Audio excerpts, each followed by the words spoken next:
Le piace l'idea delle farmacie come centri Sì, vaccinali? sì, certo, certo, è pratico e forse è più vicino a casa per gli anziani. Sì, Vaccinali. sarebbe utile come servizio, insomma. Volentieri, appena possibile lo farò. No, in farmacia non mi sta bene perché in caso di reazioni non sono attrezzati, quindi andrei solo in ospedale. Il vaccino direttamente in farmacia. Servirà ancora una settimana perché anche la Regione Veneto dia seguito all'accordo quadro raggiunto tra governo e associazione di categoria. Johnson Johnson è il vaccino più indicato perché più maneggevole e perché necessita di una sola inoculazione. Dunque si partirà da metà aprile.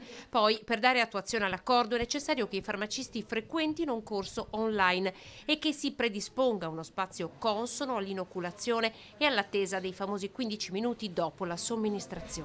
Sicuramente i primi giorni, anche perché per noi è una cosa completamente nuova e che ovviamente ci dà responsabilità, ci emoziona e dovremo fare le cose molto bene, ovviamente tracciando il tutto. Penso che non riusciremo a fare più di qualche vaccino al giorno, nella migliore delle ipotesi una decina di vaccinazioni al giorno. Le farmacie più piccole potranno allestire dei gazebo esterni alle loro strutture per la somministrazione. I farmacisti, tutti uniti, chiedono garanzie e auspicano che queste siano già inserite nel decreto odierno. Dobbiamo anche essere sicuri di avere le garanzie in termini di copertura da responsabilità ovviamente civile e penale per quello che andremo a fare.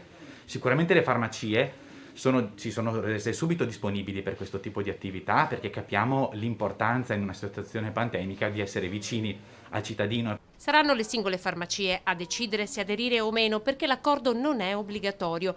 Favorevole anche Federfarma. Intanto da domani 1° aprile sarà attivo il portale in farmacia. Si potrà avere il supporto per la prenotazione alla vaccinazione e la compilazione dell'anamnesi.